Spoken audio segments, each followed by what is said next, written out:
Hi everyone, welcome back to the channel. Good to have you. Thanks for joining us again and watching the videos. And look, off of the back of that, if you're enjoying the content, please like and share the videos, subscribe to the channel so you can see everything we're doing, because we would love to be able to share the information that we're putting out with as many people as possible so everybody can hear what we're talking about. Today we're talking about interdimensional beings versus intergalactic beings. Now, this is where we move over into something completely different, because what was theorized a few decades ago, especially when the aliens kept changing their story as to their origin. So what was theorized is that they are not intergalactic races,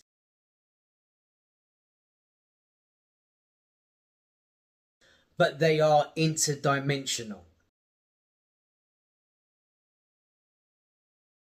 Now, that then, for me, begins to explain how they are able to transcend the laws that we know are constant in the universe, because they are not subject to the rules and the laws of this dimension, because they are from a different dimension.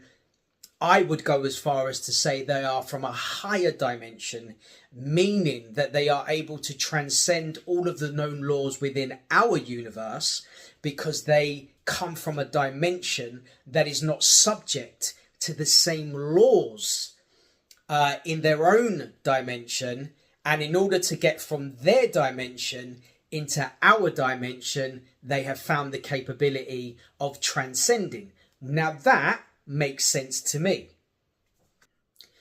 However, this is not just a theory, because as I said, when the aliens began to change their explanation as to where they come from and their origin, about a decade or a little bit more than a decade ago, with a number of contactees and abductees, they have said that they are not intergalactic, but they are interdimensional. So we have it from the aliens themselves, the explanation that they are interdimensional beings and not intergalactic. Now, just another quick point that I want to throw here, which is another reason why technology never quite was able to explain the ability of UFOs to travel the vast distances that we could kind of calculate that if they came from planet X, that it would be 250,000 light years away, which would take roughly about the same in years to get from where they are to us. Okay, now some of the abductees have said that they've been taken to the aliens' planet, and I have never read one account of any alien abductee or contactee, because there's a few contactees that have said that they've been taken to alien planets. I mean, there are even stories, I digress here, but there's even one story that I read from a lady who said that she willingly went with a group of aliens to their planet to raise hybrids, and she said that she stayed there for a number of years. Not one time have I ever read where an abductee or a contactee has been placed in a state of suspended animation, which would be our explanation as to how vast distances could be travelled in space and yet we wouldn't age.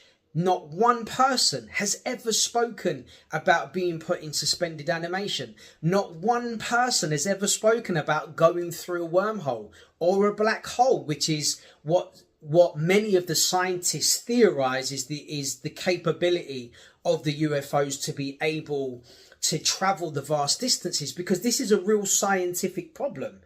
Now, let's say, even from the aliens explaining where they're from, that we can all agree that they are interdimensional beings. And again, this is not what, you don't have to take my word for it. Go and research this. Go and have a look on YouTube. Go and listen to people that have been abducted. Read some of the books by some of the authors that I've said all along. I was recently watching a Joe Rogan interview with David Grush, and they got into what David thought around what would be some of the explanations as to some of the accounts that he had been given in regards to origin and where they come from and stuff like that. And even David Grush, and I mentioned David because he's one of the most recent whistleblowers that has come out to talk about reverse engineering and non-biological bodies and stuff like that. But if you listen to that interview, even David Grush will say that the explanation that he personally puts on it is that they do not come from this dimension. Okay, so very slowly but very surely the explanation is coming forth that alien visitors to this planet are not intergalactic, but they are interdimensional. And that is really important to link it in to my theory, which many other people hold, it's not just me, into my theory around who aliens are.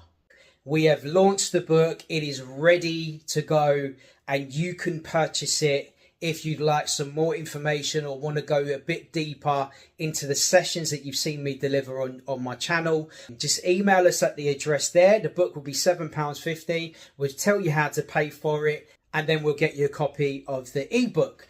So if aliens and UFOs are interdimensional, that means that they are able to move from one dimension into our dimension, which also means they are able to have physical, in this dimension, materialization.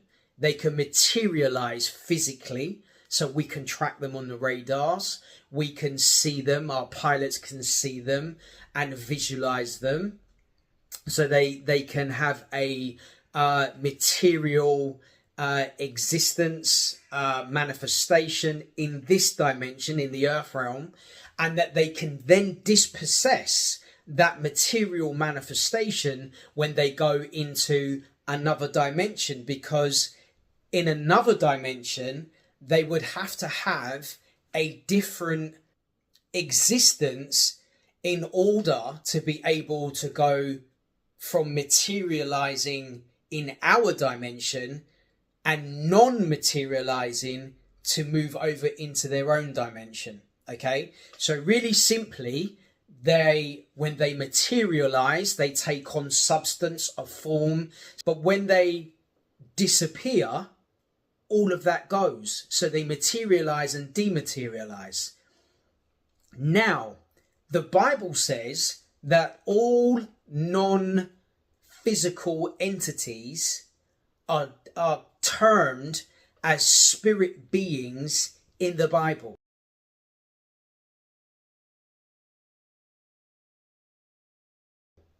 And spirit beings in the Bible can appear and disappear. They can take on physicality and disappear from that physicality, meaning they are no longer in the physical realm, which completely describes our interdimensional theory, because of so many manifestations and stories and examples that we see in the Bible that clearly explains what's going on even today. I really hope you enjoyed this session. I hope it's brought some understanding, and I hope you will like, share and subscribe, and look out for the next teaching. And so we'll see you next time. God bless.